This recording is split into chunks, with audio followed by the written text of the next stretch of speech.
আমাদের এলাকায় যদি নেটওয়ার্ক সমস্যা হয়ে থাকে তাহলে আমরা কিভাবে কমপ্লেইন দেব বা কিভাবে এটা সমাধান করব। হ্যালো এভরিওয়ান, আসসালামু আলাইকুম। আশা করি সবাই ভালো আছেন। আমি আলহামদুলিল্লাহ ভালো আছি। আজকে আপনাদেরকে দেখাবো আপনাদের এলাকায় যদি নেটওয়ার্ক সমস্যা হয়ে থাকে তাহলে কিভাবে আপনারা এটা সমাধান করবেন বা কিভাবে কমপ্লেইন দেবেন। তো আমি আজকে আপনাদেরকে দেখাবো রবি ও এয়ারটেল অ্যাপস থেকে কিভাবে আপনারা এটার কমপ্লেইন দিবেন। তো আপনারা কমপ্লেন দিলে আশা করি দ্রুত সমাধান হয়ে যাবে। সবাইকে রিকোয়েস্ট করব ভিডিওটা শেষ পর্যন্ত দেখার জন্য এবং ভিডিওটা শেয়ার দিয়ে সবাইকে জানিয়ে দেওয়ার সুযোগ করে দেওয়ার জন্য। তো চলুন সময় নষ্ট না করে আমরা দেখে আসি কিভাবে কমপ্লেন। আমরা প্রথমে চলে যাব আমাদের মাই এয়ারটেল অথবা মাই রবি অ্যাপসে। আপনারা উপরে দেখতে পাচ্ছেন মেনু বার রয়েছে, এই বাটনে ক্লিক করব। স্ক্রল ডাউন করে নিচের দিকে যাব। নিচের দিকে গেলে আমরা দেখতে পারবো সেখানে রয়েছে এই যে কাস্টমার সার্ভিস। এই যে আমি মার্কিং করে দেখাচ্ছি কাস্টমার সার্ভিস, এখানে আমরা ক্লিক করব। ক্লিক করার পর এখানে দেখবেন তিনটা অপশন আসছে। একটা হচ্ছে রেজিস্টার এ কমপ্লেন, এখানে আমরা ক্লিক করব আমরা একটা কমপ্লেন দেওয়ার জন্য। এখানে ক্লিক করার সাথে সাথে দেখবেন আপনাদের নাম্বার দেখাচ্ছে, তারপর ভাষা সিলেক্ট করার জন্য বলছে। আমি বাংলা সিলেক্ট করলাম। তারপর অপশন আসছে অনুগ্রহ করে নিচের অপশন থেকে আপনার সমস্যাটি নির্বাচন করুন। আমরা ইন্টারনেট সমস্যা সিলেক্ট করব। তারপর এসএমএস আসছে আপনি কি আপনার বর্তমান স্থানে সমস্যার সম্মুখীন হচ্ছেন? হ্যাঁ, আমি আমার বর্তমান স্থানে সমস্যার সম্মুখীন হচ্ছি। আপনি কী ধরনের সমস্যার সম্মুখীন হচ্ছেন?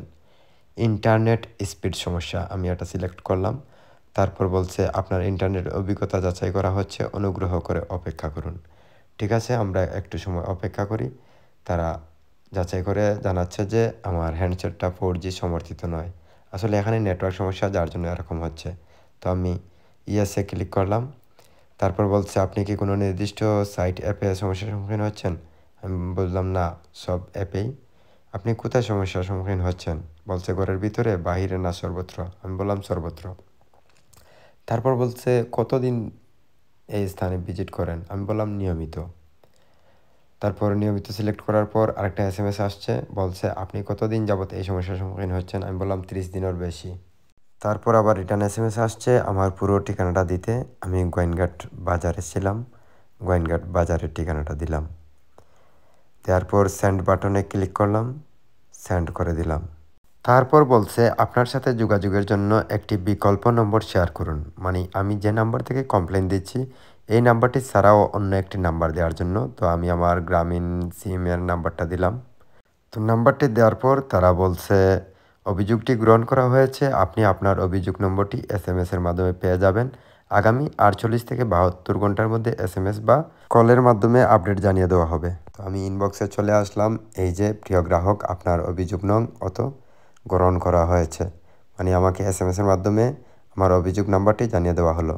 তো আমাদের এলাকায় যদি নেটওয়ার্ক সমস্যা থাকে এভাবেই আমরা কমপ্লেইন দিয়ে রাখবো, আশা করি ঠিক হয়ে যাবে।